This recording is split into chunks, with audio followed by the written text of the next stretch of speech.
बिस्मिल्लाहिर्रहमानिर्रहीम अस्सलाम वालेकुम नाज़रीन, आप यूट्यूब और फेसबुक चैनल देख रहे हैं। मेरा नाम उज़ैर हूँ। नाज़रीन, जाफ़र एक्सप्रेस ट्रेन हादसा और जो ये वाक़या पेश आया, इसने पूरे पाकिस्तान को हिला कर रख दिया और ये इंतहाई डरावना और इंतहाई ख़तरनाक तरीन ऑपरेशन था जो हमारी फ़ौज ने इसको सर अंजाम दिया और बड़ी ज़बरदस्त किस्म का वहाँ पर काम किया गया। लेकिन बहुत सारे सवालात थे, बहुत सारी कन्फ्यूजन थी और आज जो अब तक की सबसे अहम तरीन प्रेस कॉन्फ्रेंस कर दी गई है और फिर हमारे army chief general Asim Munir साहब की जानिब से भारत के खिलाफ जो ऐलाने जंग कर दिया गया है वो बहुत इंपॉर्टेंट है कि इस वक्त पाकिस्तान जो है वो खुलकर सामने आ गया है। भारत के खिलाफ, अफगानिस्तान के खिलाफ क्या होने जा रहा है, हमारी फौज क्या करने जा रही है, आर्मी चीफ की जानिब से जो ऐलानात किए गए हैं ये बड़े इंपॉर्टेंट हैं। तमाम तफसीलात मैंने आपके सामने आज के इस व्लॉग में रखनी है और फिर फौजी तर्जमान ने जो आज बड़े बड़े धमाके कर दिए हैं, बड़े बड़े बुर्ज उल्टा कर रख दिए हैं और ये जो प्रेस कॉन्फ्रेंस थी ये बाकी तमाम प्रेस कॉन्फ्रेंस से क्यों मुख्तलिफ थी, ये अब तक का अहम सवाल है। पाकिस्तान तहरीके इंसाफ के बारे में आज कोई बात नहीं हुई, आज कोई सवाल नहीं, कोई आज DCI SPR ने उस पर बात नहीं की। ये मामला क्या बना है कि अचानक से पहिया जो है वो उल्टा घुमा है। तमाम डिटेल्स आपको बताऊंगा आज के इस व्लॉग में। और फिर जावेद चौधरी सीनियर जर्नलिस्ट हैं, उनकी जानिब से जाफर एक्सप्रेस ट्रेन हादसे में कितने लोग शहीद हुए, कितने सैकड़ों लोगों को मारा गया, एक इंतहाई खौफनाक दावा उनकी जानिब से जनाब किया गया है, वो खबर भी आपको बताई जाएगी। और फिर इस्लामाबाद में एक इंतहाई ताकतवर तरीन मुलाकात का शोर है, ये किस किस की मुलाकात है और ये इमरान खान के साथ किस तरह से इंटरलिंक्ड है, ये खबर बड़ी इंपॉर्टेंट है, ये भी आपके सामने रखनी है। लेकिन आगे बढ़ने से पहले आप सबसे दरख्वास्त के चैनल को सब्सक्राइब कर लें, बेल आइकन को दबा दें, आने वाली तमाम तरह अपडेट्स आपकी खिदमत में बर वक्त पेश होती रहें। नाज़रीन, सबसे पहले DCI SPR ने जो आज प्रेस कॉन्फ्रेंस की वज़ीर आला बलूचिस्तान सरफराज बुगटी के साथ, तो मैं सरफराज बुगटी की तो बात नहीं करूंगा क्योंकि वो फॉर्म 47 के जो वज़ीर आला मुसल्लत कर दिए गए हैं, तो जाहिर है जब आप पॉलिटिकली इंस्टेबिलिटी लाएंगे तो इस तरह के वाकयात तो होंगे जो आपको जाफर एक्सप्रेस ट्रेन हादसा देखने को मिला। लेकिन आज DCI SPR अहमद शरीफ साहब ने जो प्रेस कॉन्फ्रेंस की वो बड़ी प्रोफेशनल प्रेस कॉन्फ्रेंस थी और आज सबसे इंटरेस्टिंग बात यह थी कि पाकिस्तान तहरीक इंसाफ के खिलाफ या सोशल मीडिया के खिलाफ कोई बात नहीं की गई। सबसे इंटरेस्टिंग बात थी, अच्छा अमल था कि आज हमने सिर्फ दुश्मन को पैगाम दिया कि पाकिस्तान की अवाम, पाकिस्तान की फौज, पाकिस्तान के तमाम स्टेक होल्डर्स जो हैं दहशत गर्दी के खिलाफ एक पेज पर मौजूद हैं। जबरदस्त किस्म का पैगाम दिया गया, इस पर जो है वो hats off to you DCI SPR साहब। लेकिन DCI SPR ने जो आज जो है वो धमाके किए हैं, जो बड़े बड़े बुर्ज उल्टा दिए हैं और फिर जनरल आसिम मुनीर की जानिब से भारत के खिलाफ जो ऐलान जंग किया गया है वो भी बहुत इंपॉर्टेंट है। जनाब DCI SPR ने प्रेस कॉन्फ्रेंस करते हुए दहशतगर्दों के हमलों की तफसीलात बताते हुए ये कहा कि जाफर एक्सप्रेस पर हमले के बाद उन दहशतगर्दों की सपोर्ट एक वॉरफेयर चलना शुरू हो गई। यानी कि जब ये हमला हुआ तो उसके फौरी बाद भारतीय मीडिया ने इसके ऊपर वावेला करना शुरू कर दिया, प्रोपेगेंडा करना शुरू कर दिया, जिसको भारतीय मीडिया लीड कर रहा था। और उन्होंने ये भी कहा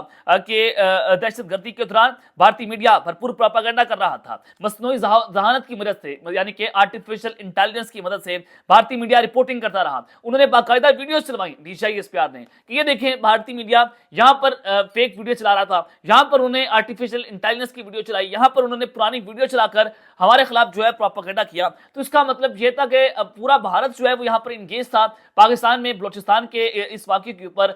तो भारत जो है वो इस पूरे वाक़े का मास्टरमाइंड था। जब मैं आपको कह रहा था कि चाइना की यहाँ पर $65 अरब की इन्वेस्टमेंट है और भारत चाहता है कि बलूचिस्तान डिस्टेबलाइज हो जाए, तो ये भारत और अफगानिस्तान यहां से दहशतगर्द मिलकर पाकिस्तान की बलूचिस्तान को डिस्टेबलाइज करने की ये साजिश जनाब कर रहे थे। उन्होंने कहा कि इंडियन मीडिया प्रोपेगेंडा के तौर पर झूठी वीडियो चला रहा था और जाफर एक्सप्रेस को दहशतगर्दों ने ID धमाके के जरिए रोका और दहशतगर्द कई ग्रुपों में थे। एक ग्रुप ने बच्चों और औरतों को ट्रेन से अंदर रखा और बाकी मुसाफिरों को दहशतगर्दों ने बाहर बिठा लिया। ट्रेन से बाहर लाए गए मुसाफिरों को जमीन पर बिठा लिया गया था।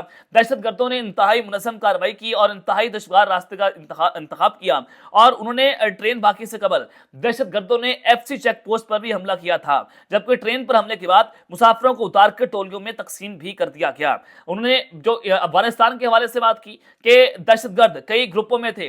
वाक़ियों के दौरान दहशतगर्द अफगानिस्तान में बैठे अपने हैंडल्स के साथ राब्ते में मौजूद थे, यानी कि अफगानिस्तान से ये पूरा ऑपरेशन पाकिस्तान के खिलाफ लीड किया गया।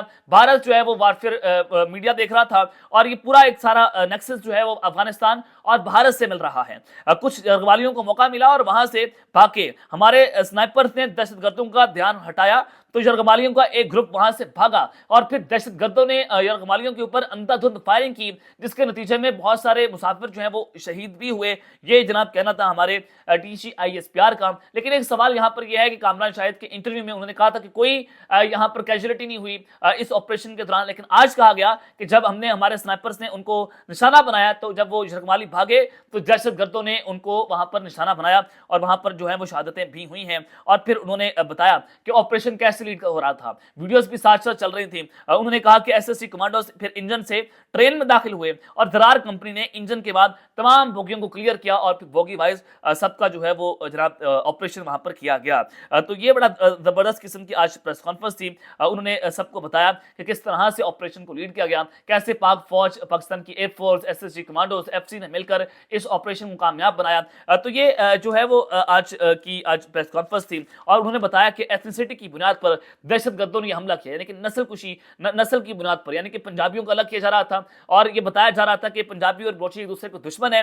तो यही भारत चाहता है। तो ये सारी साथ में समझ नहीं है कि कैसे लसानियत और सुबैयत की बिना पर ये पाकिस्तानियों को लड़वाने की साजिश कर रहे हैं ताकि पाकिस्तान के टुकड़े टुकड़े जो हैं वो जनाब किए जाएं। तो ये पाकिस्तानियों को इस वक्त समझने की जरूरत है। और फिर उस सबके अंदर जनाब उन्होंने कहा कि दहशतगर्दाना कार्रवाइयों की लिंकेजेस जो हैं वो अफगानिस्तान से मिल रही हैं। ये जरा उन्होंने 3-4 तस्वीर दहशतगर्दों की चलवाई जिनका ताल्लुक जो है वो बाहर अफगानिस्तान की फौज जो बटालियन है उनके साथ भी था। खारजी है एक मुजीबुर रहमान, ये उनको वहां पर सर्व कर सके हैं। बदरुद्दीन खारजी जो हैं ये अफगानिस्तान में किसी मिनिस्टर के जो है वो जो उनके रिश्तेदार हैं। और खारजी लुकमान खान ये वहां से जो है वो ऑपरेट हो रहे थे।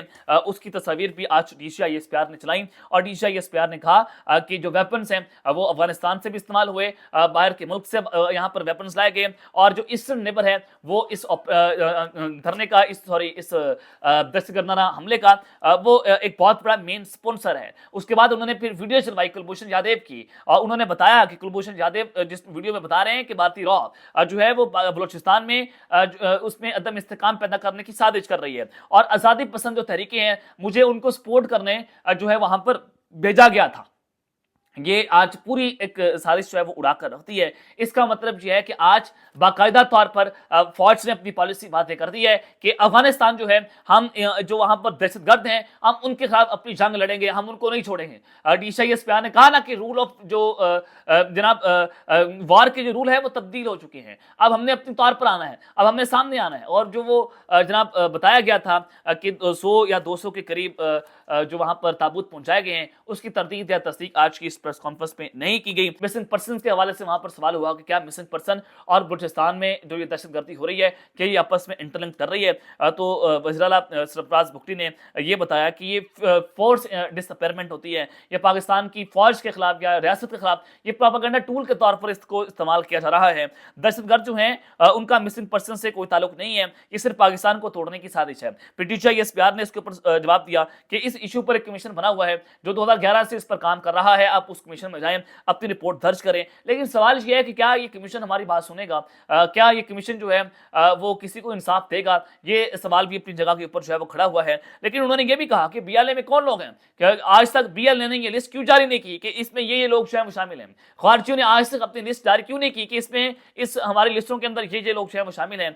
क्या अमेरिका, UK, भारत के अंदर भी मिसिंग पर्सन के हवाले से इस मसले पर अपनी फौज के खिलाफ जो है बयानियां बनाया जाता है। इसके ऊपर भी जनाब आज DCISPR ने जो है वो सवाल उठाया था। लेकिन जावेद चौधरी ने इसके ऊपर जो बड़ी खतरनाक किस्म का दावा किया, उन्होंने बताया अब जाहिर है इस ऑपरेशन में बताया गया कि कुछ मुसाफिर जो हैं वो शहीद हुए हैं, FC के 3-4 एहलकार शहीद हुए हैं और 30-31 के करीब जो है वो दहशतगर्दों को जहन्नुम वासिल कर दिया गया है। लेकिन जावेद चौधरी कह रहे हैं कि तकरीबन 100 के जो करीब यानी कि 20-22 मुसाफिर शहीद हुए हैं और BLA 80 के करीब मुबैना तौर पर अपने साथ कुछ लोगों को ले गए। अब 80 के करीब वो बता रहे हैं कि इनका ताल्लुक जो है वो फौज के जो रैंक ऑफिसर्स हैं उनके साथ है। ये یہ بڑا خطرناک قسم کا دعویٰ، بہت خوفناک دعویٰ جاوید چودھری صاحب اپنے ویلاگ کے اندر کر رہے ہیں کہ یہ جو ہے وہ BLA کے لوگ ہیں وہ 80 کے قریب جو ہے ہمارے لوگوں کو وہاں سے لے گئے ہیں اور وہ ابھی تک مسنگ پرسن ہیں۔ اس کے اوپر سوال اٹھنا چاہیے کہ یہ کون ہے اور ہمارے اللہ تعالیٰ ان کی حفاظت کرے، اللہ تعالیٰ پاکستان کی حفاظت کرے، کیونکہ دشمن نے اس وقت جو سازش تیار کی ہوئی ہے، جو ہمارے پاس انفارمیشن بھی ہے، انٹیلیجنس بیسڈ انفارمیشن ہماری ایجنسیز کے بعد، کہ ایک ہفتے کے اندر انہوں نے 2 کارروائیاں کرنی ہیں، جیسے یہ بلوچستان کے اندر کر رہے ہیں اسی طرح سے یہ چاہتے ہیں کہ پورے پاکستان میں یہ سازشیں جو ہیں وہ رچائی جائیں۔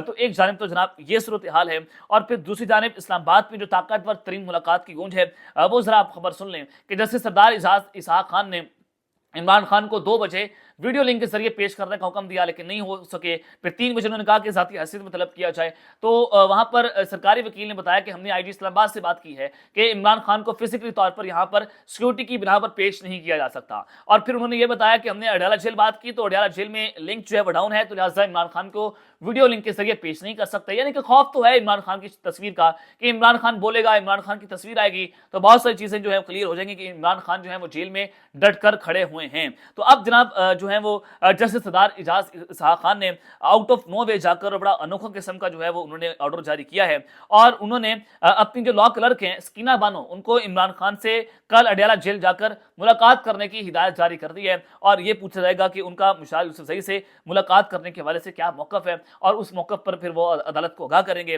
اور پھر اس کے بعد مشال یوسف زئی جو ہیں وہ عمران خان سے مل سکیں گی۔ تو کل جناب جسٹس سردار اعجاز اسحاق خان جو ہیں ان کی لا کلرک سکینہ بانو عمران خان سے ملاقات کرنے جناب جا رہی ہیں۔ تو یہ بڑا انوکھا قسم کا حکم جو ہے وہ عدالت کی جانب سے جاری کیا گیا ہے کہ یہ آپ کرنا کیا چاہتے ہیں، یعنی کہ آپ عمران خان کو مکمل طور پر آئسولیٹ کر رہے ہیں، نہ کوئی سرکاری نہ کوئی پولیٹیکل ٹیم عمران خان سے مل پا رہی ہے، نہ عمران خان کی ملاقاتیں جو ہیں وہ کروائی جا رہی ہیں۔ کل بھی ملاقات کا دن تھا لیکن کل عمران خان کی پولیٹیکل ٹیم سے ملاقات نہیں کروائی دی گئی۔ تو یہ کس جانب جو ہے وہ اشارہ ہو رہا ہے۔ یہ تمام تر ڈیٹیلز میں نے آپ کے سامنے وہاں حقائق اور وہاں ثبوت رکھ دی ہیں۔ اب تک کے لیے اتنا ہی، اپنا خیال رکھیے گا اور اس لمحہ پہ ناظمین حلق نے اللہ نے کے بان پاکستان زندہ باد۔